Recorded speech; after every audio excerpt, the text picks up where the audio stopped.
कुछ लोग कहते हैं, कुछ लोगों के स्टेटमेंट आए कि गाय हमारी अम्मा है, तो तुम्हारे पापा की हत्या क्यों कर दी? मैं पूछना चाहता हूं तुम्हारे को। पिछले 6 महीने से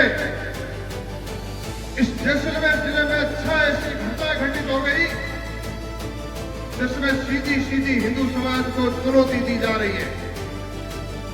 चाहे जैसलमेर के चौराहे को रोकने का प्रयास किया, जैसलमेर में युवाओं की निर्मम हत्या कर दी गई, हमारे शूरवीरों महापुरुषों की छत्रियों को बिखेरने का काम किया और साथ ही साथ शक्ति और भक्ति की वीर भूमि पोखरण में गायों की निर्मम हत्या का जो पर्दाफाश हुआ है, हमारे लिए खुली चुनौती है। हिंदुओं के जागने का बहुत बड़ा अवसर हमारे लिए। ये कम घटना नहीं है, ये बड़ी टेस्टिंग हो रही है। ये देशद्रोही लोग, राष्ट्र विरोधी लोग हजारों ओरण गौचर और सरकारी भूमि को दबा करके बैठे हैं, गायों की निर्मम हत्या कर रहे हैं, बैलों की हत्या कर रहे हैं। तुम्हारी अम्मा और अब्बा के साथ इस प्रकार का व्यवहार किया जाता है क्या?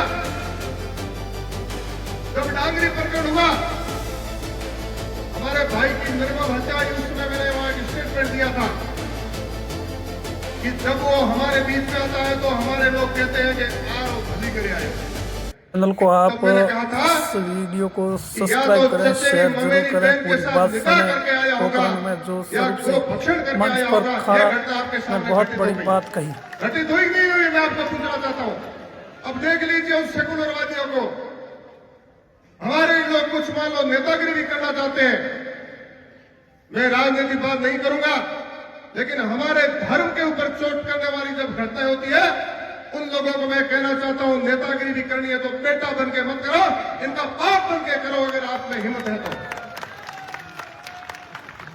और इस मंच के माध्यम से पूज्य साधु संतों की उपस्थिति में आज हमारा हिंदू समाज सजग है, समर्थ है, जागृत है, संगठित है और हमारी सरकारें संवेदनशील है। डबल इंजन की सरकार है।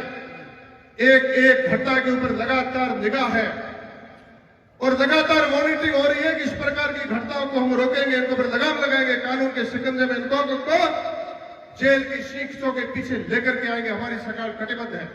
लेकिन सदनों, सरकारें अपना काम करती है, हमारे को जागने की आवश्यकता है, संगठित होने की आवश्यकता है। पूज्य साधु संतों ने जिस प्रकार को सदैव हमारे को एक दिशा दी, उस अनुसार हमारे को चलना होगा।